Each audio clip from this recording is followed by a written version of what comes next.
Well, hello again. If you're viewing this, you found part 2 of the Lafayette radio introduction that I have here. This particular radio was manufactured by the Lafayette Radio Electronics Corporation in New York. This particular model on the back is stamped Made in Japan. This is a Lafayette 99-3515L 11 transistor, 6 diode, AM, FM, AFC on the FM band transistor radio, and it's boasting the Criterion 1 high fidelity speaker. Now, Criterion was the house speakers made by Lafayette. I'm sure I've said that wrong. I think it's Criterion.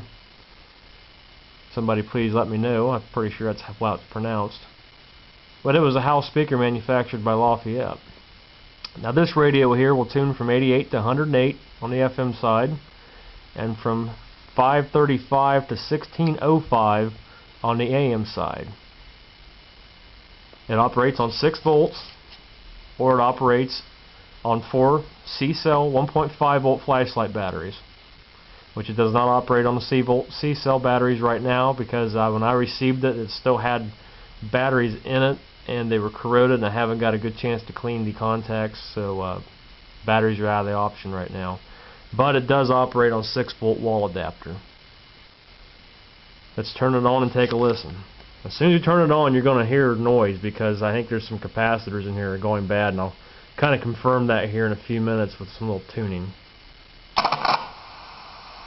Instantly, the volume's turned down. You have white noise, basically. You can hear that.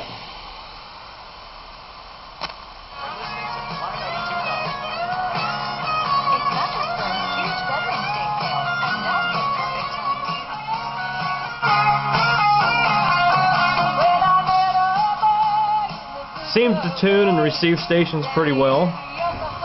What sound I am getting out of it is pretty clear. We have a problem. We tune all the way down here and let it set for a minute. When we come back up the dial, we won't receive nothing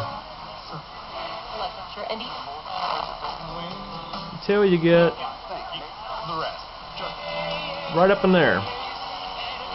You'll come back, and there'll be all these stations that weren't there the first time.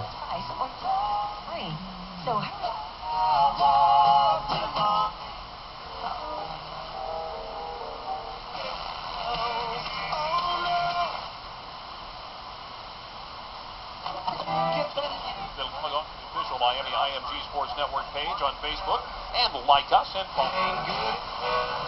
Free training to help you get online.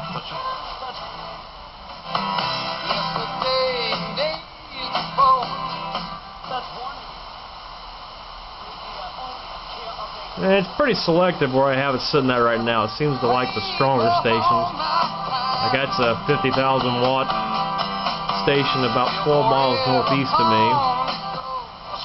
And it kind of talks across the dial a little bit. Has helped hundreds. Keith tossed that ball to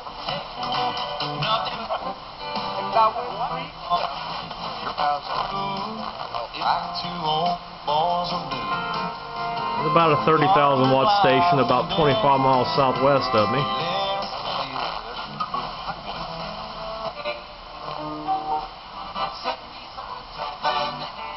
And there's my XM, Sirius XM station. Let's check out AM.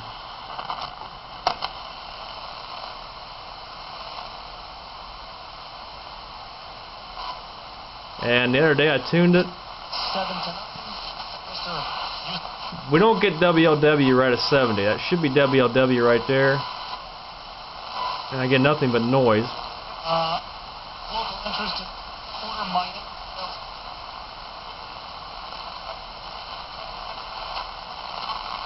It's the first radio I ever had that AM is pretty well dead, except for one station. That makes me think that's WLW right there, and it's coming in about 820 on the dial.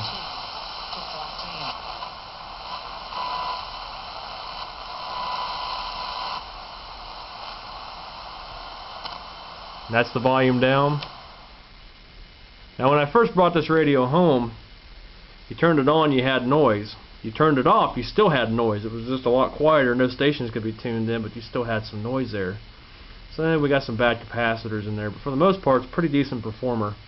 I don't know why it didn't want to do what it did for me the other day, that on the FM band when you tune it down here, the station at 96.1 could be heard until you got all the way up to about 98, between 98 and 100, and it's like somebody flipped the switch and all your stations were right back again. And it only did it if you went all the way down to the bottom end of about 87 right there to right there, and then after that everything was back, so it makes no sense. Now I had a thing up here on YouTube a couple weeks ago about a wall adapter that put out odd voltages. This adapter is set at 6 volt right now, and you can see that it's pulling up about 9.28 volts. This radio operates on 6 volts. When I turn the radio on, it'll drop down to about 8.9.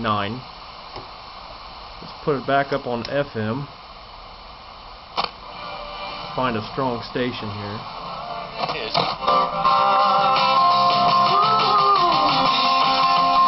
Drops it down to about 8.75. This adapter still will not give me 6 volts. So there's part 2. And we come back for part 3, which will probably be tomorrow or later in the week. I'll show you the insides of this radio. Thanks for watching.